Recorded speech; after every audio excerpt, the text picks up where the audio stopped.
Officer Jake Matthews, a patrolman with the local police department, he was conducting a routine traffic stop.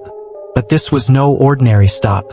His eyes landed on Darius Johnson, a black man who was simply driving through a predominantly white neighborhood. What should have been a standard exchange turned into something far darker. Darius had been driving alone, just minding his own business, when Matthews flagged him down for what appeared to be a minor traffic violation.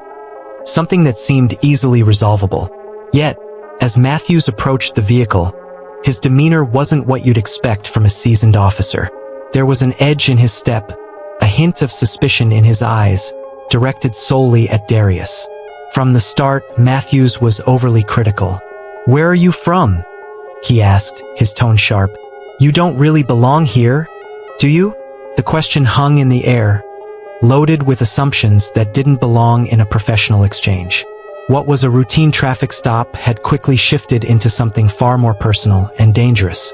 As Darius tried to keep his cool, Matthews didn't let up. It was clear this wasn't just about a traffic violation. The questions were becoming increasingly irrelevant and invasive. "What's your business around here?" Matthews pressed, implying that Darius had no reason to be in the area, suggesting that he was out of place. The tension in the air grew thicker, and Darius, still seated in his car, could feel it. He was confused, bewildered. Was this really happening?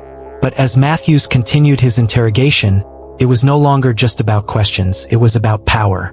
And Matthews wasn't backing down. Without any reasonable explanation, he demanded that Darius step out of his vehicle. No probable cause, no valid reason, just the growing sense that something wasn't right. At this point, Darius began to speak up, trying to de-escalate the situation. "Why am I being treated like this?" he asked. But Matthews didn't take kindly to questions. Instead, he twisted Darius' calm demeanor into something threatening, accusing him of resisting. He didn't just threaten to arrest him. He implied that Darius' mere presence was a challenge to his authority. It was clear, this wasn't about traffic anymore. This was about his disgust for the blacks. Meanwhile, just a few feet away, Samantha Blake, a random passerby, was witnessing everything unfold. She had been driving home, minding her own business when she saw the scene taking place in front of her. She knew something wasn't right. Samantha had seen enough to recognize when something was going wrong. She couldn't just drive by, not this time. She pulled out her phone and began recording. The officer's aggressive behavior was impossible to ignore. "This is too much," Samantha muttered to herself as she filmed the interaction. The more she recorded, the worse it got. Matthews was clearly escalating things, slapping Darius' phone out of his hand, shouting at him to know his place. Every word Matthews spoke seemed designed to provoke, to escalate. Darius stood his ground, still trying to figure out why he was being treated this way. But things were about to take an unexpected turn. As Matthews physically pulled Darius towards the patrol car, Darius made a split-second decision. Fearing for his life, he broke free from Matthews' grasp and ran. Matthews, enraged, immediately gave chase. A frantic pursuit ensued, both men racing through the street, and Samantha's phone continued to roll, capturing it all. Darius, now desperate and fearing for his life, sprints away from the officer. His heart pounds in his chest as he darts down the street, but Officer Matthews is close behind, shouting for him to stop. The chase is frantic, an officer pursuing a man who, in his mind, had done nothing more than attempt to avoid an unjust arrest. As Darius runs, the whole situation becomes even more surreal. This wasn't just a traffic stop, it was a clear racial bias. Matthews was furious. Darius, on the other hand, was running not just to escape an officer, but the escalating danger he felt in his own skin. The desperation to escape had taken over. Just as Darius makes a desperate turn down a side street, he's cornered. Matthews is right there, standing in front of him. Darius is out of breath, sweat dripping down his face. The street feels suffocating now. And just when it seems like Matthews might close in, another officer arrives. Out of nowhere, another officer pulls up to the scene. A woman, Officer Laura Reyes. She doesn't need to ask questions. The moment she steps out of her patrol car, She knows exactly what's happening. She sees Matthews standing over Darius, the physical altercation about to escalate. Reyes has seen this kind of situation before. She knows Matthews' pattern of behavior all too well. She's watched him push boundaries, take things too far, and treat citizens with disdain. But this time, she wasn't going to let it slide. Without hesitation, she steps between the two men. "That's enough, Matthews," she says, her voice calm but firm. The tension is palpable as the two officers face off. One has his hand on the cuffs. The other stands as a silent but steadfast barrier. Matthews, still fuming with rage, glares at her, but there's nothing he can do. Officer Reyes immediately steps in to pull Matthews away from Darius. A pivotal moment of intervention that changes everything. She had done the right thing, but in doing so, she also risked everything. With Matthews finally pulled back, Darius is left in shock, trying to process what just happened. Samantha, still filming, watches in disbelief as the situation slowly de-escalates. The chaotic chase, the raw fear, it had all come to an abrupt halt. But it wasn't over yet. As Darius catches his breath, Officer Reyes gently approaches him, making sure he's okay.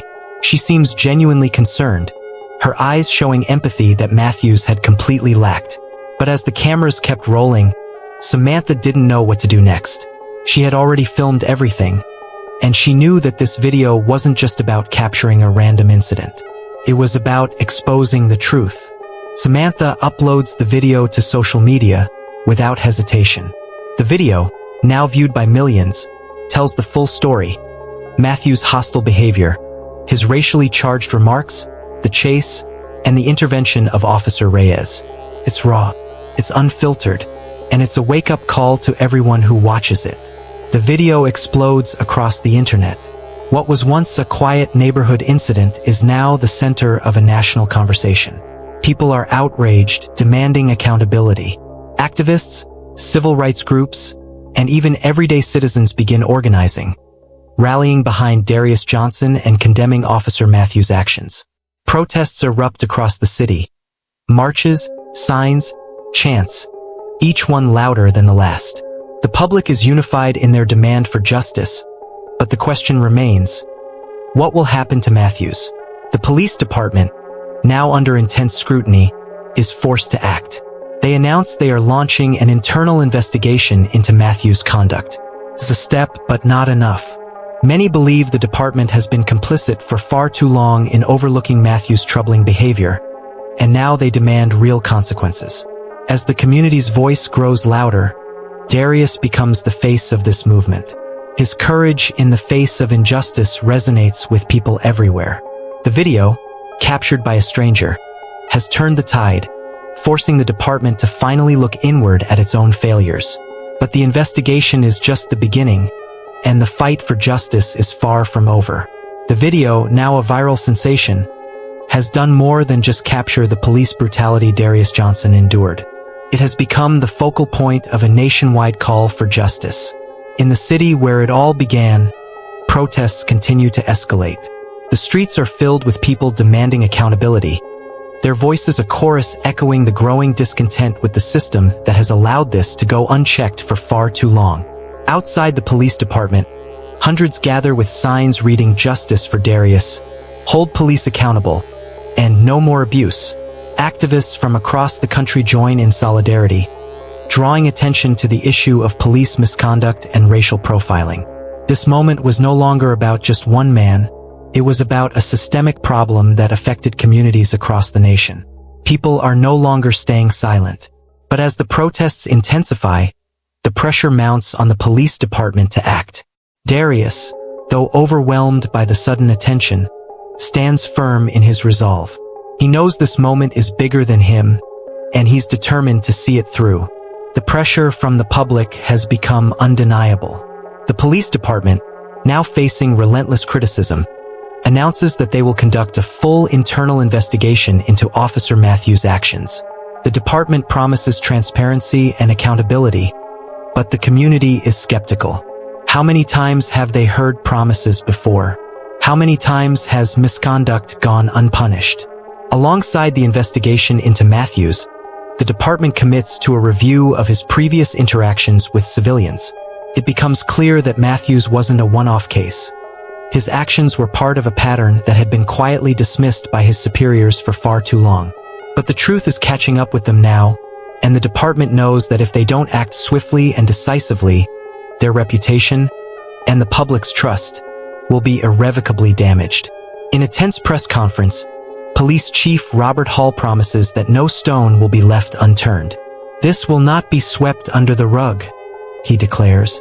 But many wonder, will the department truly follow through, or will this be another empty gesture to appease the masses? As the investigation into Officer Matthews intensifies, a shocking discovery comes to light. Matthews has been the subject of multiple previous complaints that alleged racial profiling, excessive force, and unprofessional conduct. These complaints had been quietly ignored or dismissed by the police department for years. It's a bitter revelation for the community. Matthews' actions were not isolated incidents. This wasn't a bad apple situation. It was a pattern of abuse that had been allowed to fester unchecked. The department's failure to address the complaints, to take action against Matthews, speaks volumes about how deeply entrenched the issues of police misconduct truly are. The public is livid. People demand answers, demanding to know how so many complaints were allowed to slip through the cracks, how Matthews was allowed to continue patrolling the streets despite a clear history of violence and bias. The calls for reform grow louder, and this time, they cannot be ignored. The revelations surrounding Matthews are only the beginning. As more details emerge, it's uncovered that Matthews had a history of targeting Black and minority individuals during routine stops, engaging in racial profiling and using excessive force. These incidents had been dismissed by his superiors, who, until now, had protected him. The truth is out, and the community is enraged. Matthews' actions are no longer just a single act of aggression. They are the manifestation of a much larger problem. The police department had failed to address systemic issues within their own ranks, allowing Matthews to continue abusing his power with impunity. The outrage becomes palpable as more victims come forward, sharing their own experiences of being wrongfully targeted by Matthews. The weight of this discovery cannot be overstated. It's not just about one officer, but about an entire culture of policing that has ignored the pain and suffering of minority communities for far too long. As the story spreads across the nation, Matthews' actions are no longer just local news. They are now a flashpoint in the larger conversation about police brutality and the need for deep reform. The public's anger is reaching a boiling point, and the pressure is now on the department to act, not just with words, but with real, tangible change. The spotlight is on them, and they know they cannot afford to fail. As the days go on, the pressure on the police department to act becomes overwhelming. Matthews, now a symbol of everything wrong with the system, is placed on administrative leave as the internal investigation continues. It's a temporary move, but it sends a clear message.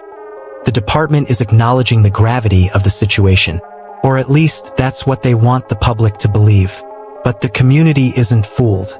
Darius Johnson's supporters, who have been tirelessly fighting for justice, demand that the department do more than just suspend Matthews. They want accountability. They want real consequences for his actions. A leave of absence isn't enough when Matthews has repeatedly abused his power and violated the trust of the people he swore to protect. As protests continue to grow, the public pressure intensifies. The department knows they can't delay this any longer. The demands for justice are too loud to ignore. The stakes are higher than ever. Will the department stand by its officers, or will it stand with the community it serves? The answer seems uncertain, but one thing is clear. The days of ignoring these issues are over. In the wake of the investigation and mounting public pressure, the community has found its voice. And standing at the center of this movement is Samantha Blake, the woman who first captured Officer Matthews' aggression on video. What began as a simple act of witness, pulling out her phone to record what she saw, has transformed her into an unexpected advocate for police reform. Her courage in the face of intimidation has earned her praise across the country. She's become a symbol of how everyday citizens, when they choose to act, can hold powerful institutions accountable. Samantha's decision to not only record the incident but to also post it online sparked a nationwide conversation about police brutality, racial profiling, and the need for change within law enforcement. Meanwhile, Darius Johnson, the victim of Matthew's abuse, takes his fight a step further. He files a civil rights lawsuit against both Matthews and the police department. His lawsuit isn't just about seeking justice for what he endured. It's about setting a precedent, forcing change, and ensuring that others aren't subjected to the same mistreatment. The fight is far from over, but Darius and Samantha, each in their own way, have ignited a movement that cannot be silenced. Together, they stand as a powerful reminder that change is possible when individuals speak out, take action, and demand justice. For more chilling true-time crime stories, subscribe to our channel and don't forget to like and share.